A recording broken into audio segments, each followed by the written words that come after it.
Hello, I just wanted to give you guys a quick example of how I use asset mapping and survey to come up with improvement plans to help local cities improve their transportation network.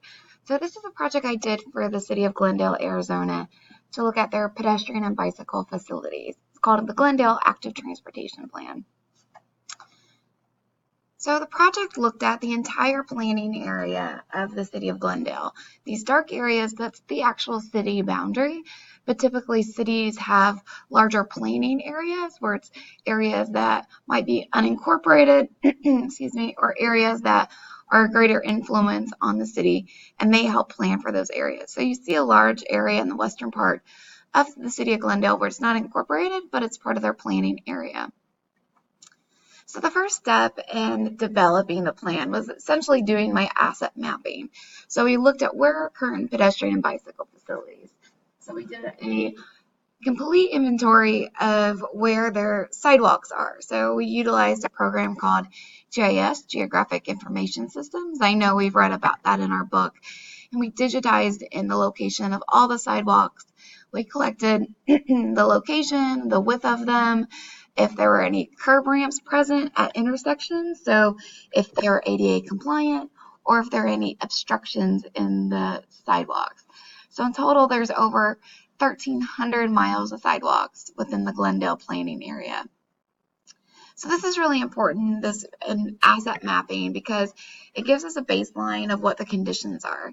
So when we were digitizing in, we can start to see, okay, these are the types of sidewalks that we have. We have really nice buffered sidewalks that are really comfortable. We have just your normal concrete sidewalk on the side of the roadway. We also have these asphalt park sidewalks that probably need to be upgraded to a concrete pathway so they're ADA compliant. We also start to look at issues. So we say, okay, well, here's an obstruction, a pole right in the middle of the sidewalk.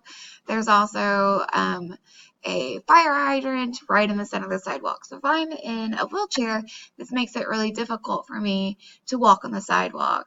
Also, if there's just ramps or sidewalks in poor conditions, these are areas we want maintenance to know about so they can go out and fix them.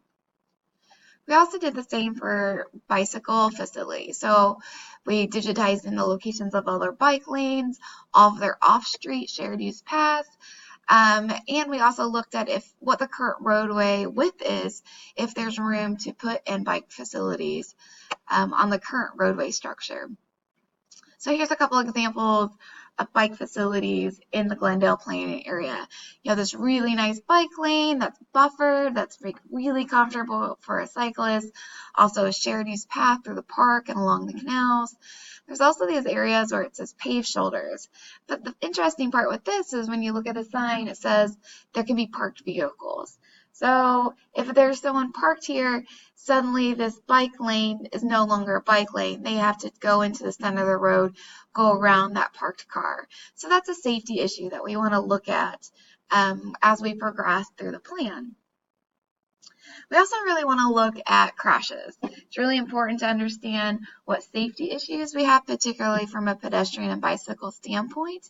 This map shows a density map, this all created through GIS, of all the pedestrian bicycle crashes. So the areas that are in the darker red, those are areas that had higher rates of ped bike crashes than areas that are completely empty or are in that dark green.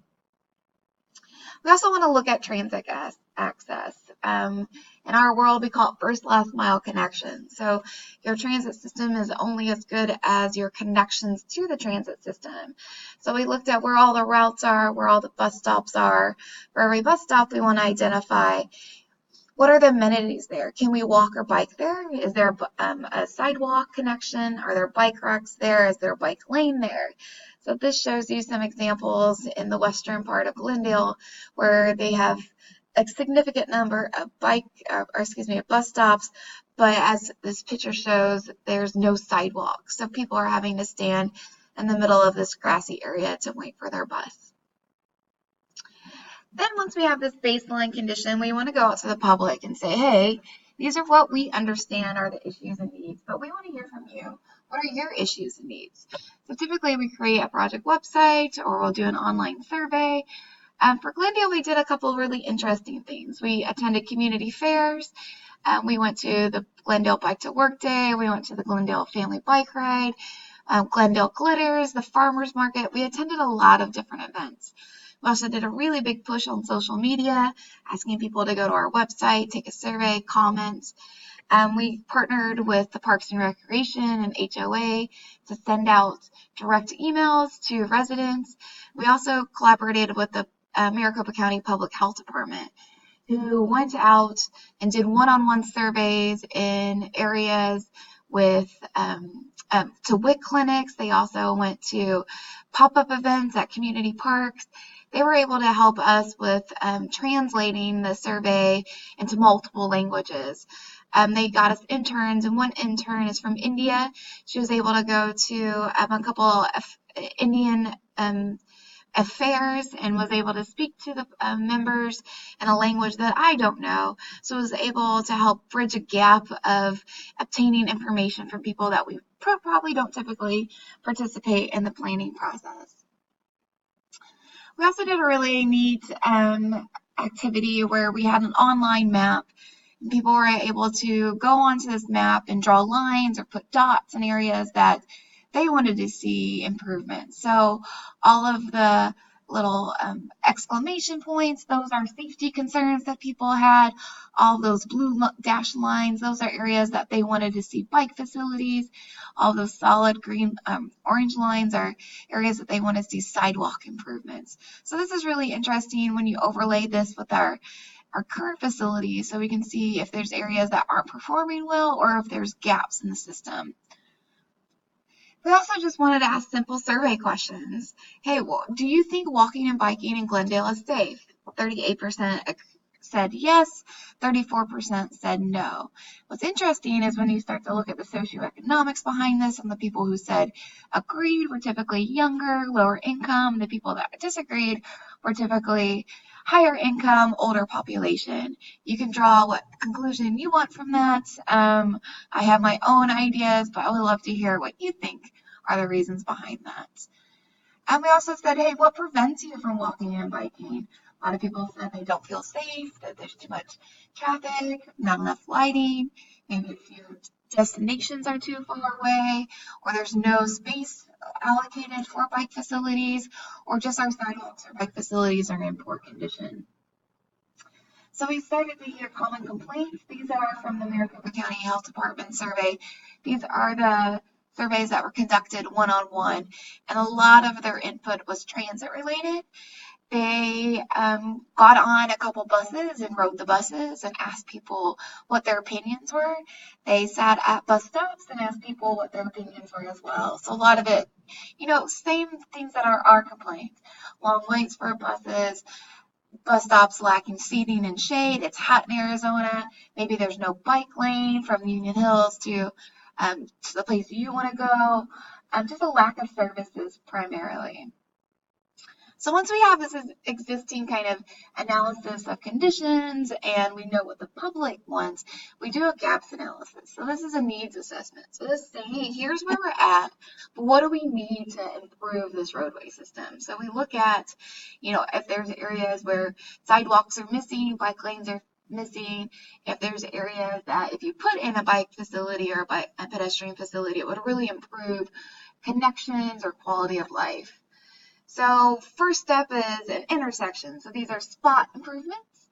So examples of those were areas where you have a bike lane coming here, it stops at the stop bar, but then there's no bike lane coming down here. Same over here where there's a bike lane coming to the intersection, but there's no designated bike lane over here at this intersection. It's important to have the bike lane to go all the way up to the intersection because that gives a motor vehicle lets them know to expect a bicyclist. It also gives a bicyclist space. So they have a dedicated space where they aren't sharing the road with a vehicle. We also look at different spot gaps, if there's bus stops with no sidewalks, if there's railroad crossings that don't have facilities. For example, here you have this really nice sidewalks, then you get to the railroad and then they just stop. So put yourself in a wheelchair or pushing a stroller. This makes it really difficult. You either have to walk through this dirt area or you have to go on the road. Completely unsafe. We also want to look at, for instance, here you have this really great sidewalk on this north-south corridor. You have this really great trail that connects. There's no way to get from this really great north-south roadway onto this trail. So how do we bridge that connection so people on this road can walk down or bike down and go on this trailhead? We also want to look at just sidewalk gaps. So these are areas for the here example. You have this great sidewalk, you have another great sidewalk over here, but then it just dead ends. So this could be something that's developer driven. So when someone comes in and purchases this land, the city can work with them to put in that sidewalk. So it lessens the expenses of the city and it fulfills that need. I always showed this example when I was working on the project. This is a really big school. You have these awesome sidewalks, sidewalk over here. There's no way to walk across.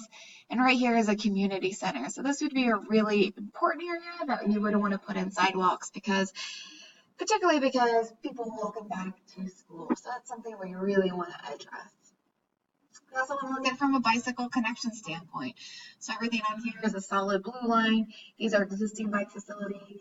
Everything that is dashed, those are potential needs and improvements, gaps, if you will. So for instance, you have this this missing bike lane on Olive Avenue. There's a bike lane over here. There's a bike lane north-south.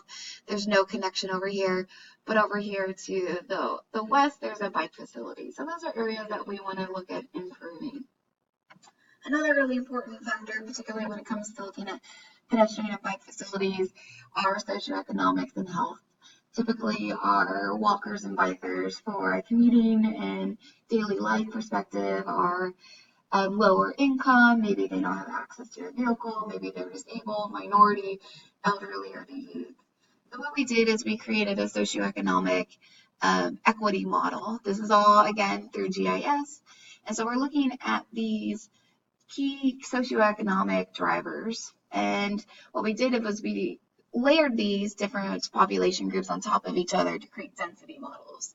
So everywhere here that has a darker color, those are areas that have higher socioeconomic need for pedestrian and bicycle facilities. Everything that's lighter has less. So what's interesting is once you start to overlay our existing bicycle network or pedestrian network. So this is our bike network. And so when you start to see these areas of high socioeconomic need and you don't see these blue lines on top of it, that shows the areas that have a high potential and need for improving pedestrian and bicycle facilities. We also did the same with health. So we were able to capture a lot of health information through the Center of Disease Control as well as the Maricopa County Department of Public Health.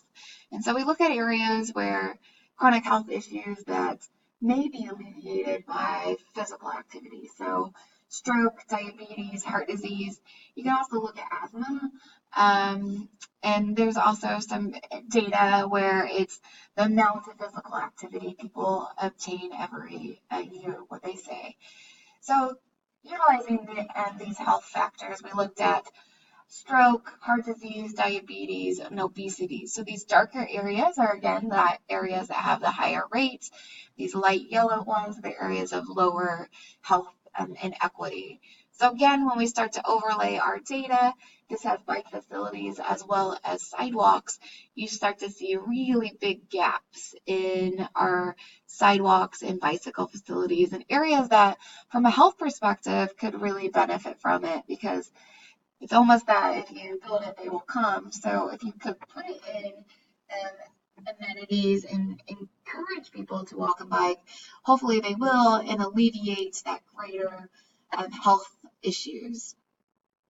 So that is just a quick example of how I use asset mapping and surveying to develop plans for the cities to improve their transportation conditions.